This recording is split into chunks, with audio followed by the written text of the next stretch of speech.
Chapter 97 of Kagurabachi was peak, as always. You know me, I'm the Kagurabachi girl, of course. I love the chapter. I say the same thing every week, because it's true, right? I will say, though, when I woke up this morning, I was not expecting to have to talk about male reproductive organs in my Kagurabachi video, but here we are. Newsflash, it's gonna happen today. So, speaking of, a very interesting concept and plot detail was given to us in this chapter, which is the concept of a vessel. I'm very excited to talk about that because I think it's very, very interesting. In like a couple of my other videos, I'm gonna have my sister and I's audio reaction to some of these things at the end of the video. I don't want to interrupt my points by inserting it in multiple places, but I think some of it's funny, so I think we just get right into talking about the chapter. That opening page with Azami scared the shit out of me. Like, what do you mean? I was freaking out. I was like, oh my gosh, this is so ominous. Because it is. Like, the sword in his eyes and then the vessel chapter title. I was freaked. I was gagged, I'm not gonna lie. And honestly, I was kind of right for fearing for my man. I'm a little scared for him, but we'll get into that later. But then especially this cover page, kind of, followed by a long exposition dump, I was like, uh-oh, because last time we got an exposition dump, we learned that there was the top dog traitor, right? Not that I was expecting Azami to be a traitor, but just like seeing him and then it started exposition dumping, I was like, oh gosh. In the middle of this exposition dump, there being a fourth wall break is so funny and so well timed, and like it feels so natural for Kagurabachi because Kagurabachi really does read like a movie sometimes. People call Kagurabachi cinematic all of the time because of the action specifically, usually, because it's literally like Hokuzono's directing, just with paper and pencil instead of a camera. This is a very different example of that type of thing, but it is giving like the movie energy. You can see the influence in there, and I love that so much, and I think that is very well done. So, 4 months of drifting in a liminal space between life and death. What the actual fuck? What? They lose a number of organs and their reproductive functions. And here's the dick and balls talk I was talking about. So, vessels. In order to operate the barrier, they do this to you. Of course, the Kamunabi barrier guy is a vessel, but we learn that there is another one, and it's in the Hishaku. So I want to talk about who do we think the vessel is. When I was reading, I straight up thought that it was implied that the vessel was Lucas Hishaku, as we like to call him.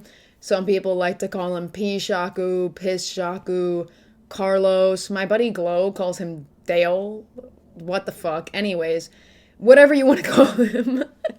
But I thought it was Lucas, just implied, because it says they're fully prepared to do whatever it takes.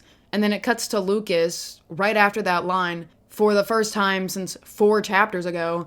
And this is the first time he's spoken in 10 chapters. So to me, this was, okay, he's the vessel because that cut right to him. But then people on Twitter was like, all right, guys, who do we think it is? And I was like, huh? Like, what are we talking about? It's clearly Lucas. But anyways, I guess it's not confirmed. But after all the discussion that I've seen, I still think that it's Lucas. I will address the other options too, though. I'm gonna go through. So, part of why I think it's Lucas is because I mentioned it a little bit in my last chapter video, actually, because I was talking about how young Azami was when he became the executioner. Because a reoccurring theme throughout Kagurabachi is kids being roped into things they shouldn't be roped into. Because there are some kids, or people who were kids, in Kagurabachi who either were or are being taken advantage of. We don't have the full context for a lot of these things, of course, but implications are there. Hirohiko in the Hishaku especially raises a bunch of red flags, I think, on, like, Yura's behalf, for example, because, like, what the fuck, why scoop this kid off the street? Not that that's a confirmed thing, but, like, you know what I mean? Like, how did he end up there? He was clearly young when it happened, so that's just from context clues. So then that same logic goes for Lucas, because me personally and a lot of other people think that Lucas and Hirohiko are around the same age, around 18 years old. They're both the babies of the group is the general assumption. So I think Lucas is probably the vessel for reasons among these lines. Like, wow, they took multiple organs and the reproductive functions from a teenager. Because it's fucked up, and it's the whole reoccurring thing of these kids shouldn't be involved in these situations, should they? I think this would be a good continuation of that theme. Good, I say, it's completely fucked up, but it good writing type of stuff, right? For the messages we're trying to push. Especially because they say, like, oh, they're willing to do anything it takes, and then right after he drops the line, Yura will be king, probably because he's perfectly fine with this plan. Lucas is absolutely a victim of his surroundings, and I feel like making him the vessel would really emphasize the tragicness of all of that stuff. And of course, some of this is assumption, but if I'm using my reading comprehension skills, that's usually what I do best when it comes to these things. Not the theories of sword shit and all of that. I'm usually better at the character stuff, okay? So if we're going off of my assumptions, which I like to think are pretty good, then I think this works. It could be Genist, Hishaku as well, or Derek if you like to call him that. Because he's also kind of a mystery of what exactly his deal is, even though he got introduced forever ago. We know that he is the Hishaku's, like, medic, kind of, but we don't know exactly what his sorcery is and all the things. And he was also the one that teleported the group through the barrier. But for that, he had assistance from a traitor in the barrier room, though, so in that case, why couldn't Lucas have gotten through? Because he was with the group that teleported in. But I think there's some type of rule that we don't know about that hasn't been, like, completely given to us. I'm guessing that you have to be inside of the barrier to have control of it, maybe. Barrier guy said that it would have to be somebody who recently got here, which is why I think that. Because if not, and you don't have to be inside of the barrier to control it, then there could be a secret 7th option, which would be Hishaku, because for some reason he is being kept away from the fighting. But if I'm right in my assumption that they have to be inside of the barrier to control it, then he can't be an option. The only other Hishaku member that is inside the building that wasn't with the group was Hokuto, and I think he's also a good contender to be the vessel, actually, because Hokuto kind of just appeared out of nowhere.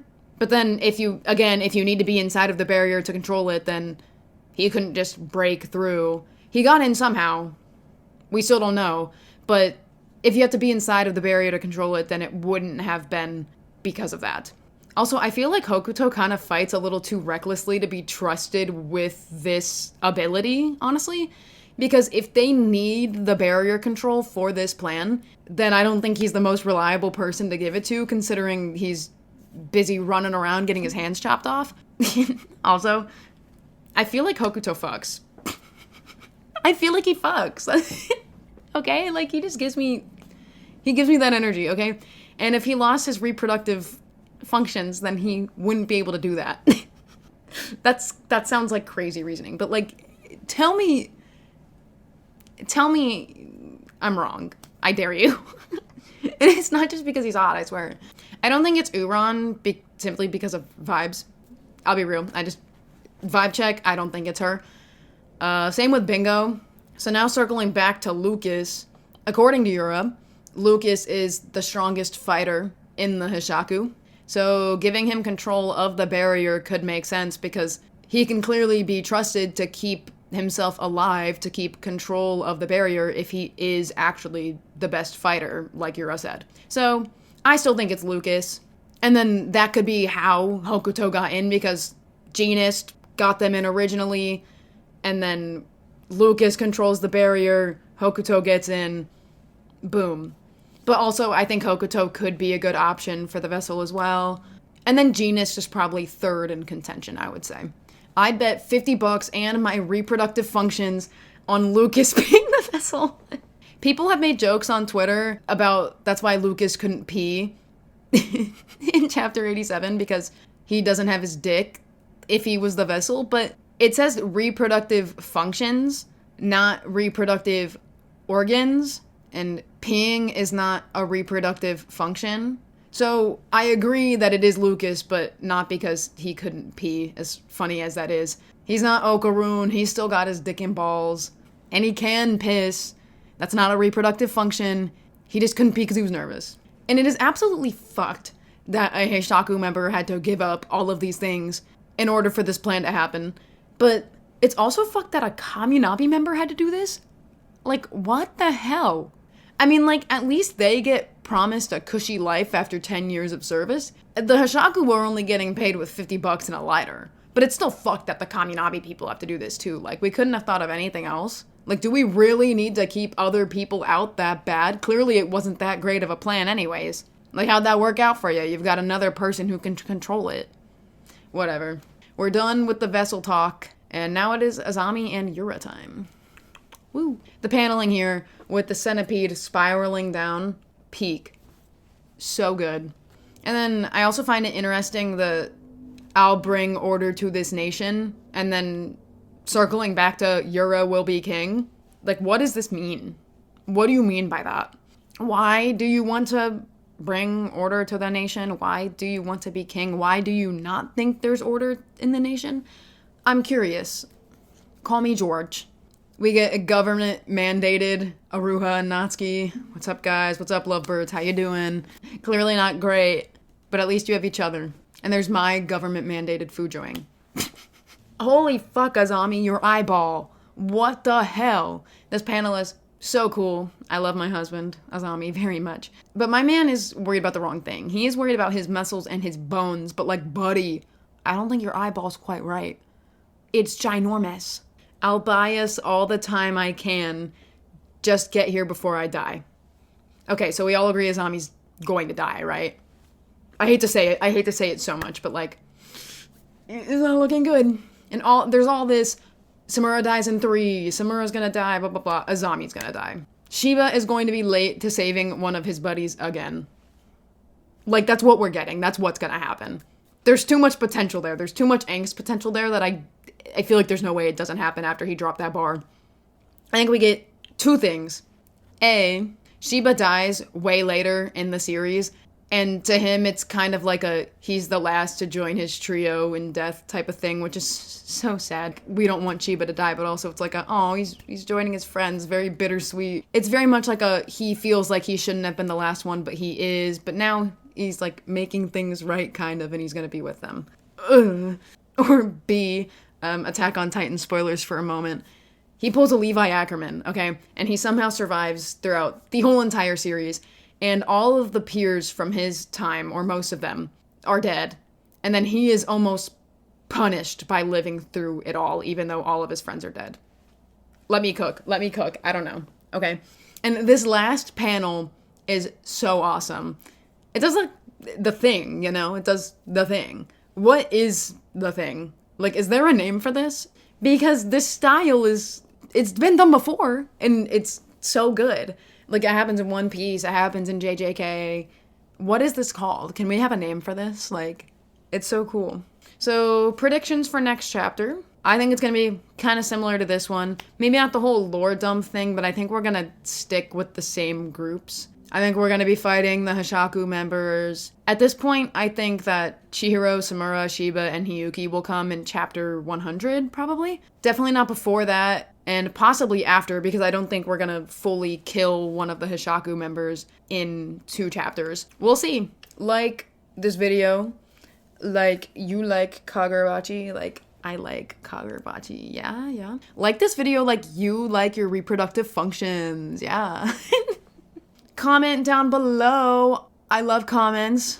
I say it every time. I love seeing what people have to say. Subscribe. Ooh, you want to subscribe so bad? Ooh. I make Kagurabachi chapter videos every single week whenever a new chapter comes out. And I actually just made a video. It is my longest video yet. I went over every single difference and change in the Summer Hikaru Died anime adaptation. If that's your type of thing, go watch it. I worked super hard on it. It kind of stole my sanity a little bit. And I've already started on another video that is not Bocce related, but it is another Shonen Jump manga this time. And I'm really excited about how that's cooking up already. So that'll be up in a couple weeks probably. So subscribe, yeah. Thank you so much for watching. Yeah, digging balls. Bye-bye. What is up? What nations are we addressing today? Ooh, the Hishaku Nation, Lucas Nation. I consider myself a resident, maybe. I like that kid. He's cool. I feel bad for him. Poor guy. Natsuki and Aruha Nation. We always win. And yes, I'm combining the two of them. We always win. Yeah. They should kiss already. What? Who said that? Who said that? What the fuck? Azami Nation? Is it there? Is it there? I'm nervous. I'm nervous. Yes, okay. Oh! Huh? Like, what is this? What is this? Why is the chapter called that? I'm scared. Macy, please, hurry. I'm so scared, Macy. I'm so fucking scared right now. Macy, click on the fucking chapter. Oh, no. Click on the chapter. I'm scared. Oh my god, I'm scared. God. I'm scared. I'm scared. Oh, vessel. Oh, And like, why is the sword in his eyeballs? Oh. And there's blood all over him. Mom just keeps sending pictures of the dogs. I'm like, not now, Mom. I asked her to. Oh. Send more dog pictures. Not right now. Ugh. He can't fuck. You're ahead of me. I have no idea what that context is. Oh, yeah, he can't fuck. He can't fuck. 6 others are close by, but when you add him, it makes it 7. Another one. Oh my god, it's a curry! I love that fucking squatted up stance he takes. He's so funny. I know, he looks so dumb. Pussy facing the world always. Mm-hmm. Wow, Lucas Hishaku really does. He has no reproductive organs. Yeah. They stole his banana organ. Oh no! Oh, Dude, they made a child the vessel? oh, I'm sure. I know. $50 and a lighter? For $50 and a banana organ. Oh no. Oh no, poor baby. Hi guys. Oh, look at them. Synced up as always. Oh my god. How are his eyes that big? This is fucking big and greedy. Big and greedy. Big and greedy eyeballs. Hey, don't talk like that. like that. Don't talk like that, bitch. Don't talk like that. I will not be a widow.